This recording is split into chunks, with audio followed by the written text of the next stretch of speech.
사랑하는 성도 여러분, 좋은 아침입니다. 하나님의 말씀은 일용할 양식입니다. 말씀을 먹는 일은 하루도 멈출 수 없는 일입니다.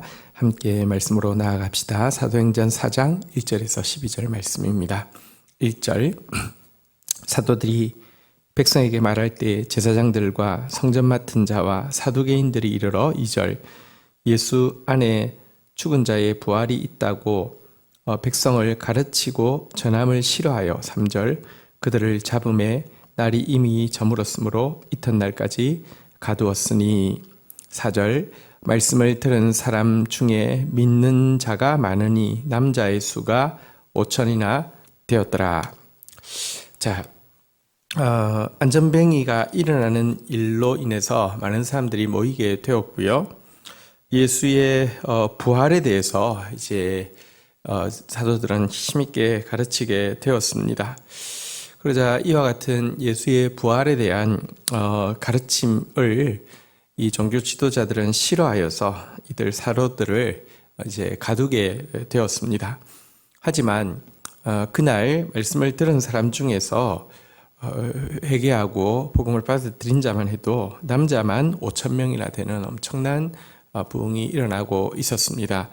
어쨌거나 이 종교 지도자들은 이대로 두어서는 안 되겠다는 생각에 저들을 처리하기를 원해서 이제 신문을 하게 되는데요. 5절이 신문이 산헤드린에서 일어나는 과정입니다. 5절 이튿날 관리들과 장로들과 서기관들이 예루살렘에 모였는데 6절 대제사장 안나스와 가야바와 요한과 알렉산더 및 대제사장의 문중이 다 참여하여 7절 사도들을 가운데 세우고 묻되 너희가 무슨 건세와 누구의 이름으로 이 일을 행하였느냐. 여러분 이 일은 그냥 섣부르게 처리할 문제가 아니라 싹을 잘라야 되겠다고 생각한 것 같습니다. 그래서 마치 예수님을 처형하기 위해서 가야바, 안나스 이런 이제 대제사장들과 전임 대제사장들과 함께 모여서 산헤드린 이스라엘의 민족 의회죠. 70여명으로 구성된 산헤드린을 모았던 것과 마찬가지로 이 사도들의 문제를 처리하기 위해서 산헤드린을 소집하게 된 것입니다. 그리고 그곳에서 이들을 세우고 어떤 질문을 했냐고 하면 너희가 무슨 권세와 누구의 이름으로 이 일을 행하였느냐 하는 것입니다.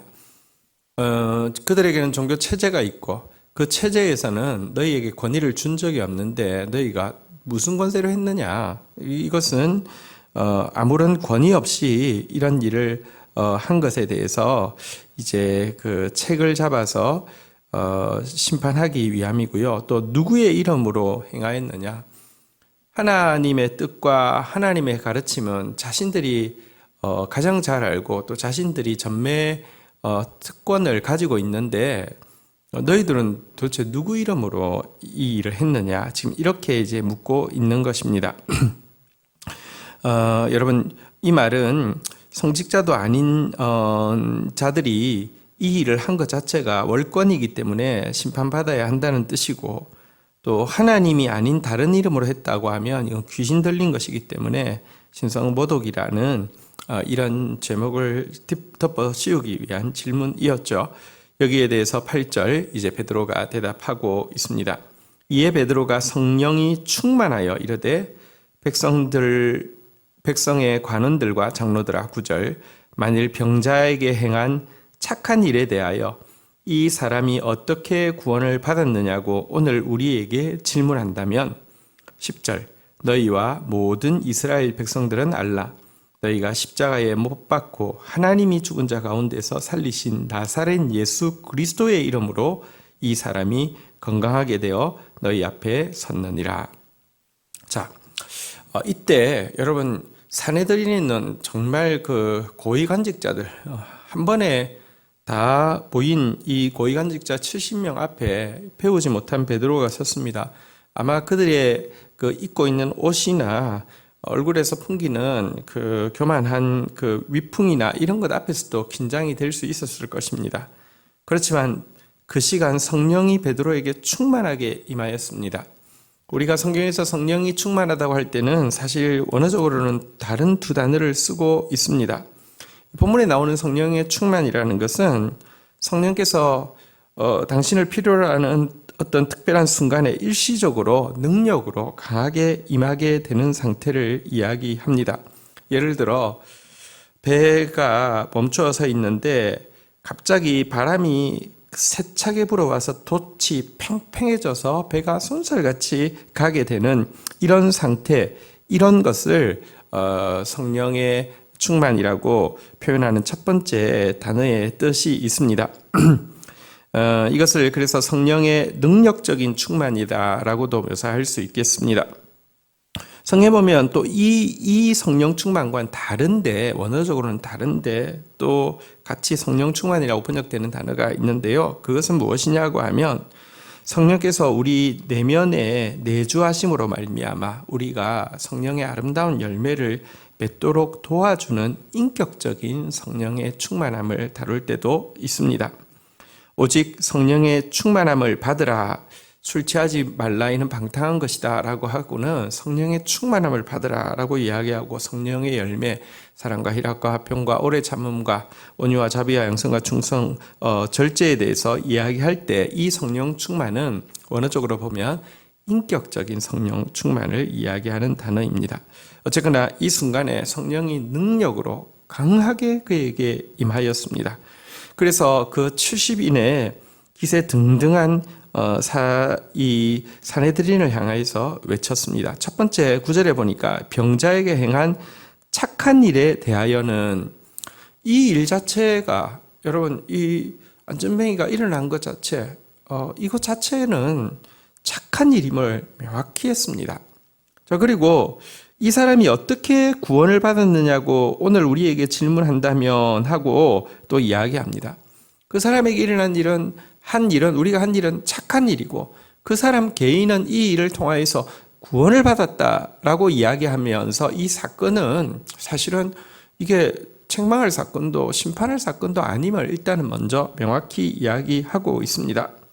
그리고 그들의 질문의 핵심인 누구 이름으로 어떤 권세로 했느냐에 대해서 무엇이라고 답하느냐고 하면 하나님의 메시아의 이름으로 했다는 것입니다.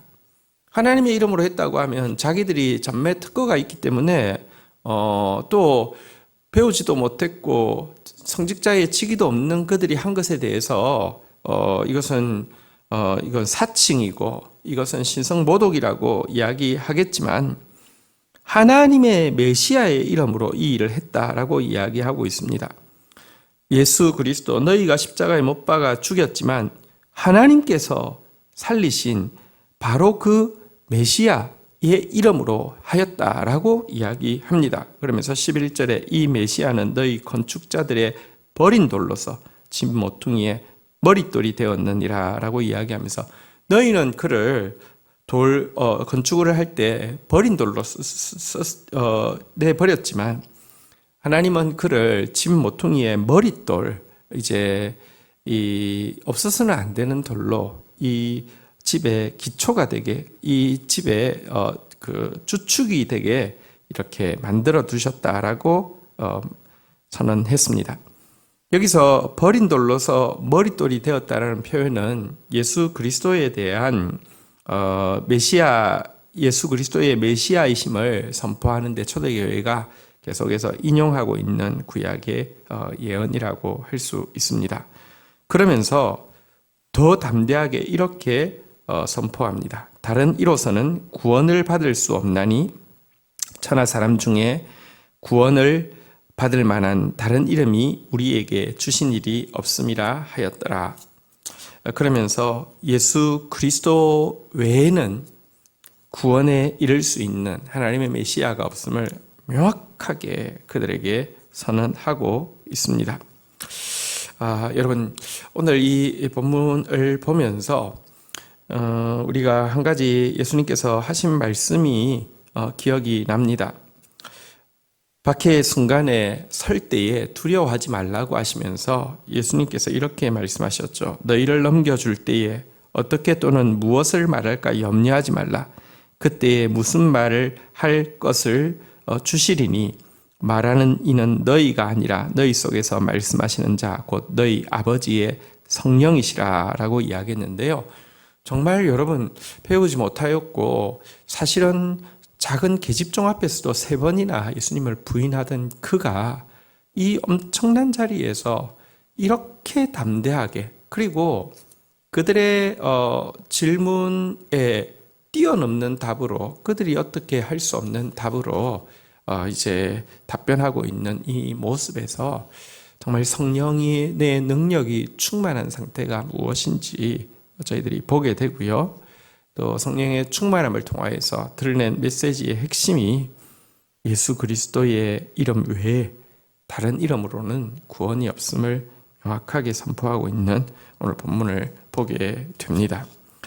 오늘 이 본문 앞에서 우리 다시 한번 성령의 충만함을 사모하여서 우리 때로는 인격적으로 우리 안에 성령이 충만하여서 주님 닮은 모습의 열매를 풍성하게 맺고 또 이렇게 성령의 능력이 필요한 순간에는 성령의 능력으로 충만하여서 세상을 이기고 또 진리를 선포하며 예수 그리스도의 주되심을 나타내는 저와 여러분들의 삶이 되기를 주의 이름으로 축복합니다. 주신 말씀 붙잡고 제가 기도하겠습니다. 하나님 감사합니다. 우리가 박해를 받되 착한 일을 행함으로 받게 하여 주시고 우리가 미움을 받되 영혼을 구원함으로 미움받는 사람 되어지게 하여 주시옵소서. 그리고 진실한 착한 일, 진실한 구원은 오직 예수 그리스도의 이름 외에는 불가능함을 우리가 경험하며 정말 예수 그리스도의 이름으로 행하고 예수 그리스도에게 영광 돌리는 그런 주의 사람으로 살게 하여 주시옵소서. 박해의 순간에 성령으로 충만하여서 세상이 감당할 수 없는 지혜와 담대함으로 대처하고 있는 사도의 모습을 보게 됩니다. 저희들에게도 오늘도 주의 영이 충만하심으로 말미암아 하나님 주님 닮은 아름다운 인격의 열매도 맺게 하여 주시고 주의 능력이 충만하심으로 말미암아 우리 앞에 닥친 여러 가지 시련들 앞에서 담대히 감당하며 나아갈 수 있도록 은혜를 더하여 주옵소서. 하나님, 교회를 붙들고 지키는 것은 인간의 생각과 말이 아니라 주의 성령이심을 고백합니다. 다음 세대 교회 공동체가 성령으로 충만하여서 또 이 한 달 동안도 풍성한 은혜 가운데 거하도록 주님 친히 지켜 주옵소서. 예수 그리스도의 이름으로 기도 올립니다. 아멘.